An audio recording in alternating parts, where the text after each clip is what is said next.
రైతులు రేవంత్ రెడ్డి గురించి కాంగ్రెస్ ప్రభుత్వం గురించి మాట్లాడేటువంటి రైతులు చూడు ఎట్లా మాట్లాడుతున్నారు. ఒకసారి విని చూద్దాం ఈ వీడియో.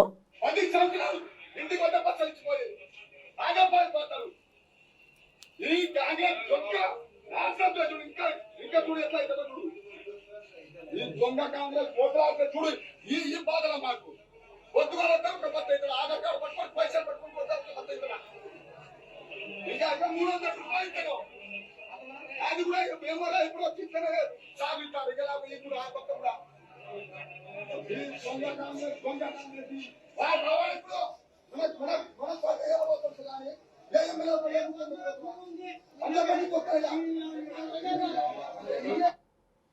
ఇది పరిస్థితి.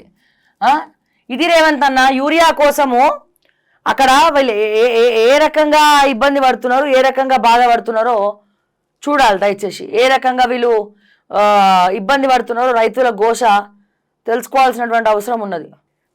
పొద్దుడుతుర్రు. ఇక ఏ ముఖం పెట్టుకొని మీరు పంచాయతీ ఎలక్షన్స్కి పోతారో ఇక దేవుడు తూర్పు తిరిగి దండం పెట్టుకోవాల్సిందే. ఏ మొహం పెట్టుకొని పంచాయతీ ఎన్నికలకు కాంగ్రెస్ పార్టీ పోతుంది?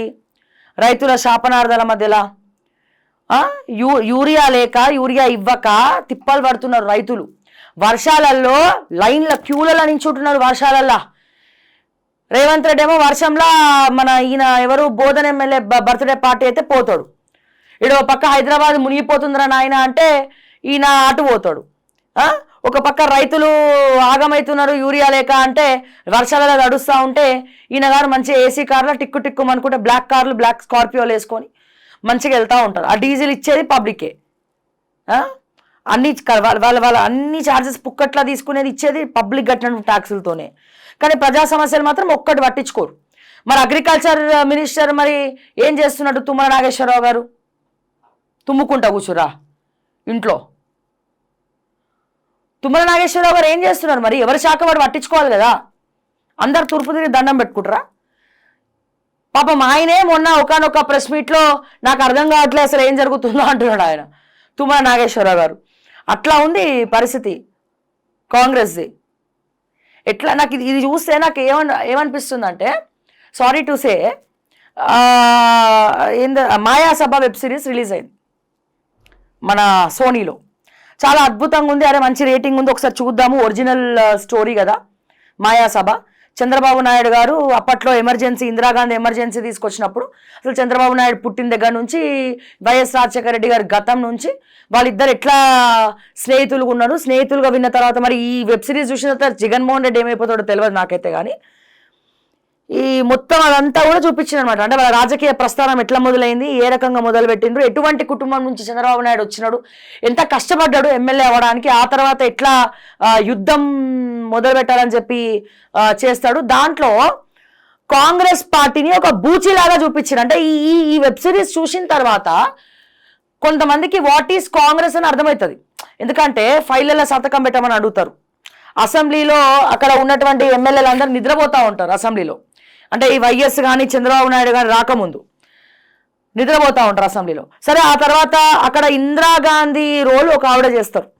సో ఆ రోల్ని తను ప్లే చేయడం, ఎన్టీఆర్ని ఎట్లా ఇన్సల్ట్ చేసినారు, ఆ ఎన్టీఆర్ ఆ ఇన్సల్ట్ నుంచే అసలు కోపం వచ్చి ఒక ప్రాంతీయ పార్టీ తెలుగుదేశం పార్టీ పెట్టాలని చెప్పి ఎలా అనిపించింది. సో ఇవన్నీ కూడా అద్భుతంగా తీపించినారు. కానీ ఇది ప్లస్సా మైనసా? ఎవరికి ప్లస్ అంటే వైఎస్కి చంద్రబాబు నాయుడు గారికి ప్లస్సే. కానీ ఇక్కడ కాంగ్రెస్ పార్టీకి నెగటివ్గా బాగా చూపించడం జరిగింది. అంటే నెగటివ్గా వాళ్ళు ఏంటి, వాట్ ఈస్ కాంగ్రెస్ అప్పుడు ప్రజలలో ఏ రకంగా వాళ్ళు ఈ కుట్రలు చేసినారు అండ్ ఏ బిల్లు కూడా శాంక్షన్ చేయకుండా ఎట్లా ఆపేసినారు. అంటే ఎక్కడ ఏ ప్రోగ్రామ్కి కూడా వెళ్ళొద్దు, ఏం పట్టించుకోవద్దు, ఆ వచ్చిన నిధుల్ని కూడా వీళ్ళు ఎట్లా నొక్కేసినారు. సో కొన్ని పాత్రలు కళ్ళకు కట్టినట్టు చూపించినారు. సో లాస్ట్ ఎపిసోడ్ దగ్గర అయిపోయింది. దాని తర్వాత మళ్ళీ పార్ట్ 2 వస్తుందా ఏందో పక్కన పెడితే లాస్ట్ ఎపిసోడ్లో ఆఖరికి కేసీఆర్ గారు తెలుగుదేశం పార్టీలో జాయిన్ అయినప్పుడు ఆ ఎన్టీ రామారావు గారితో మాట్లాడి నా బిడ్డకి నీ పేరే పెట్టుకున్న కేటీఆర్ అనే పేరు పెట్టిన అని చెప్పి చెప్పడము ఆ డైలాగు. సో అన్నీ కూడా అంటే ఇట్లా వెళ్ళిపోతుంది. 9 hours ఎక్కడ కూడా ఒక బోర్ అనిపించలేదు. సో రాజకీయం అంటే కొన్ని కళలు నెరవేర్చాలి అంటే రాజకీయంలో కొన్ని కుట్రలు చేయాల్సిందే అని క్లియర్గా అర్థమైంది. అంటే ఒక రాజకీయంగా ఒక ప్రజలకి మంచి చేయాలని అనుకునేటువంటి వాడు రాజకీయాల్లోకి అడుగు పెడితే అతను మంచి చేయకుండా ఎన్ని శక్తులు చుట్టుముట్ట అడ్డుకుంటాయి. ఆ శక్తుల్ని ఫైనల్గా ఆ మంచి చేయాలంటే ఆ శక్తుల్ని దాటుకొని ఏ రకంగా ముందరికి వెళ్ళాలి అనే దాని మీద ఉంది. అందరికి ఇదొకటి అర్థమైతే ఇంకొంతమంది అసలు ఆ హీరోయిన్ ఎవరు అని చెప్పి గూగుల్లో సెర్చ్ చేస్తున్నారు. అంటే చంద్రబాబు నాయుడుకి సంబంధించి దాని గురించి ఆ సాంగ్ ఒకటి వస్తుంది, హింట్ ఇస్తారు. ఆ సాంగ్ కింద ఇప్పుడు పోయి మనం చూస్తే కమెంట్స్ అన్నీ ఉంటాయి మీకు లైన్గా. ఆ ఒరిజినల్ సాంగ్ అంటే ఇందులో నేను ఎందుకు చెప్తున్నానంటే నేను చూసినాను మాయాసభ మొత్తం 9 hours ఎపిసోడ్ ఇట్లా మొత్తం చూసా. సో దాంట్లో కొన్ని అభిప్రాయాలు మారిపోయినాయి అది చూసిన తర్వాత. సో వాళ్ళిద్దరు లెజెండరీ లీడర్సే, ఒకరిని తీయరాదు ఒకరిని పెట్టరాదు. వైఎస్ రాజశేఖర రెడ్డి గారు కావచ్చు, ఇటు చంద్రబాబు నాయుడు గారు కావచ్చు. సో అండ్ తర్వాత 90s అని అప్పుడే స్టార్ట్ అయ్యే ఎపిసోడ్ ఆగిపోతుంది. అంటే ఎన్టీ రామారావు గారి మీదకి చొప్పిసిరిన తర్వాత అక్కడితో ఆ లాస్ట్ ఎపిసోడ్ ఆగిపోతుంది. అప్పుడు కేసీఆర్ గారు ఇట్లా వెళ్తూ ఉంటారు. చంద్రబాబు నాయుడు కేసీఆర్కి చెప్తాడు బయటికి వెళ్ళమని, వెళ్ళి ఆయన ఒక్కడిని పిలుచుకరా అని చెప్పి వెళ్ళే లోపల చొప్పు ఎవరో విసురుతారు అక్కడ. ఆయన బస్ మీద పక్కన లక్ష్మీపార్వతి నుంచి ఉంటుంది. సో వెళ్తూ ఉంటారు, అక్కడితో నా లాస్ట్ ఎపిసోడ్ ఆగిపోతుంది. మళ్ళీ దాని తర్వాత కంటిన్యూషన్ చెయ్యాలా. ఇది చేసుకుంటూ ఎట్లా పోవాలి, ఆపద్దు. అంటే బాగుంది అది మాయాసభ, యాక్చువల్గా బాగుంది. చాలా కళ్ళకు కట్టినట్టు చూపించినారు వాట్ ఈజ్ వాట్ అనేది.